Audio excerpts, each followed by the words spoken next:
Joining me now, member of the House Foreign Affairs Committee, Republican Congressman Lee Zeldin. All right, good evening, Congressman.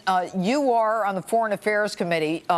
Turkey is very important to the United States, especially given the fact that we have certain locations, certain important assets, shall I say, that we have in Turkey.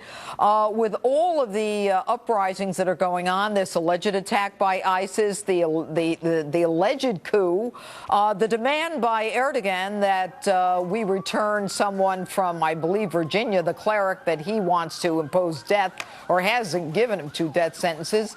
How do we do this dance? Well, it's been an increasingly difficult relationship because you have Erdogan, who started off as a more moderate, looking to stabilize his country, and what the developments have been over the course of the last few months has been a movement within Turkey in the wrong direction. We have assets right there that need to be protected. Regardless of those assets there, you also have moderate Syrian rebels that have been training, operating inside of Istanbul. You have religious leaders like Ecumenical Patriarch of the Greek Orthodox Church in there. But you also have a lot of foreign fighter movement through Turkey and the refugee crisis. So while we would maybe love to just completely be disengaged from Turkey, the fact is that's actually the wrong way to go for America's foreign policy because they are right there in the middle of a whole lot of issues that directly impact our own security here at home. Well, but given the fact that you yourself admit that Erdogan is moving more militant, more radical, locking up cops, are you suggesting that we hand over the cleric from Virginia? No, I'm not suggesting that at all. I'm just saying that we don't really have an option to disengage from Turkey and just say that Turkey can take care of their own issues. It has nothing to do with us. We are fighting ISIS.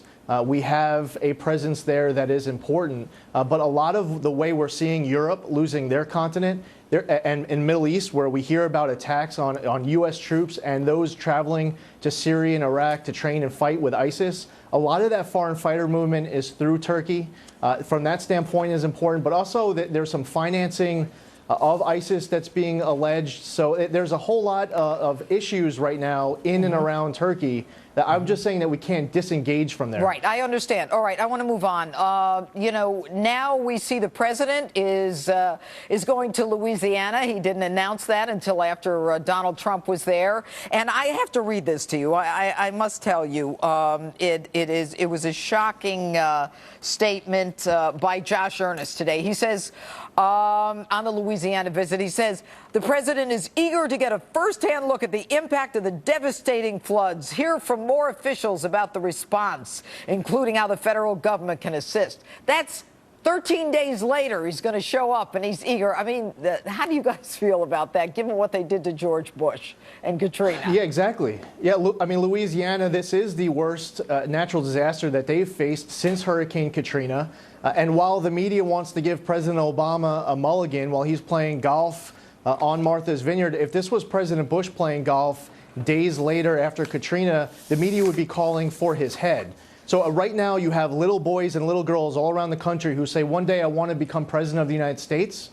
Well, what that means is not this. As soon as that natural disaster hits, your instincts are to go on the ground to stand not just with compassion and a hug to talk to victims, but to bring the support of a unified nation. Let me ask you finally about this $400 million that we all believe was a ransom. Is you guys going to do anything about this, or is it just over? It's done. We sent the cash over in an unmarked plane and all that stuff. Well, no, it can't be over. There's a couple of things. I mean, one is that from an oversight standpoint, there are still some questions that need to get answered. But also, we have a new president who will be taking office in January. We need to renew the Iran Sanctions Act, scheduled to expire by the end of the year. Are you suggesting we can get the money back? Well, I'm suggesting that we need to put leverage back on the table, because for everything that we need to deal with Iran's bad behaviors, The leverage was a sanctions relief. It wasn't because we asked nicely with a smile. It's because they wanted the money. So in order to bring the Iranians back to the table, we need the leverage back at the table, and we have to move and evolve our foreign policy where we aren't paying cash ransoms. The Iranians, they're looking at this $400 million. They're calling it a ransom. As we watch Simone Biles win gold down in Rio for gymnastics, if verbal gymnastics was an Olympic sport, this president would be winning gold. Oh, very nice. Congressman Lee Zeldin, thanks for being with us. And Donald Trump, senior advisor Boris Epshteyn, joins me now. All right, I don't want to spend a lot of time on that $400 million, but I got to tell you, sending cash in an unmarked plane. And he said, what did he say? They don't have a bank over there or something? Well, the issue was, Judge, that they sent the money in foreign currency, because if it had been sent in dollars, that would have been a direct violation of U.S. law. So it seems to me like that's some obstruction of justice, right? If you're just exchanging money, that sounds like money laundering to me. Do you think we should call Loretta Lynch right away? Well, you know, do you think she would indict? Probably not, because she's probably on a tarmac with Bill Clinton. Let's talk about Donald Trump. Let's do it. You're a senior advisor. Sea change this week. I think he had a great week this week. I told him that last night. He reached out to the minority communities. He talked to the African-American communities, the inner cities. And, you know, he talked about some really important stuff, saying that he regretted saying the wrong thing, and that he looked at the camera, and I looked at him, and he said, I regret causing personal pain. And I believed him when he said that, you know. And, you know, so how long are we going to see this Donald Trump? This is the Donald Trump for the next 79 days, Judge. Yeah. This is the Donald Trump you'll see, somebody who is measured, but who is very convinced. Why? What happened in the last week? It's not a huge sea change. Yes, it is. What it is really somebody who's so focused on winning, and he knows what it takes. It takes delivering the message, a concentration on delivering the message of national security, the economy, and talking to all sectors of the American public, all people, Hispanics, African Americans. Listen, we all know. Cities in this country, the inner cities are devastated, Judge. They're absolutely destroyed. There's no question about and Hillary Clinton has done nothing in her career except pass that awful crime bill in the 90s to help those inner cities. Who called them super predators? Yeah, was that Donald Trump? I didn't think so. I don't think it was. But the media doesn't want to talk about that. But let's talk about what he needs to do to get those swing states that he's having so much trouble with. You know, with the coal and gas and oil and the energy that we have in the United States. How is he going to help? What can he do? Well, he's talking about lifting the ban on coal mining. And remember, Hillary Clinton said that coal jobs are gone. So that's why that Rust Belt is not going to be going for her. But then Bill Clinton came back and said, oh, yeah, we're going to take care of you. Well, so they're flip-flopping on all the issues. And that's what the Democrats have done for a long time.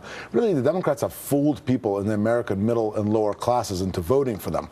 Because if you look at what's happened in the middle class, it's disappearing in this country. And it's disappearing because of ultra-high taxes on the middle class. It's disappearing because of trade. Look, just because of NAFTA, we've lost 700,000 jobs. Because of TPP, which we know Hillary Clinton supports, we'd lose millions more. Is Donald Trump in favor of the Keystone Pipeline? Yes, he is. And that was a part of the speech on the economy.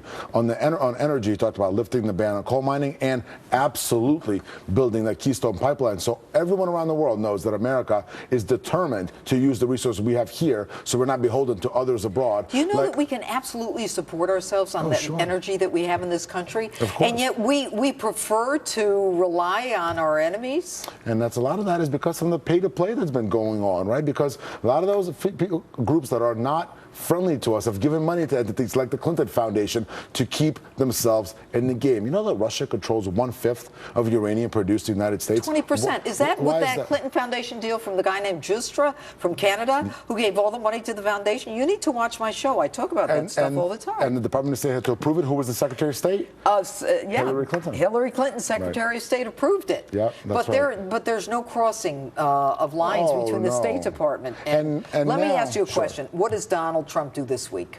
This is going to be a week that's focused on immigration, keeping Americans safe and keeping American workers' jobs safe. Is he going to deport 11 million people? The start is going to be with the illegal immigrants who are the criminals. That's going to be the start. And then he'll work with the Department of Homeland Security, with the other departments to determine what you do next. So it'll be a decision. Well, let's say that 1 million are criminals. Then what? You deport those first million, and then you determine how to best keep American jobs safe. Is it deportation? Is it some other policies? American jobs or American families? Both. At that point, jobs. Well, after the criminals are gone. Yeah, but you have to keep in mind that just because you deport a certain amount of folks doesn't mean others aren't coming in. We have to secure the border as well. And Donald Trump has been very clear on securing about building that wall? The wall, the huge wall. We're all excited about the wall. I'm all in on the wall. Good at you. You're all in. I love the wall. Boris Epshteyn, good to have you here Thanks tonight. Thank you. And coming up, could a federal judge's ruling against Hillary Clinton change everything? Could the lies finally catch up with her? We'll ask former Attorney General Michael Mukasey what he thinks next.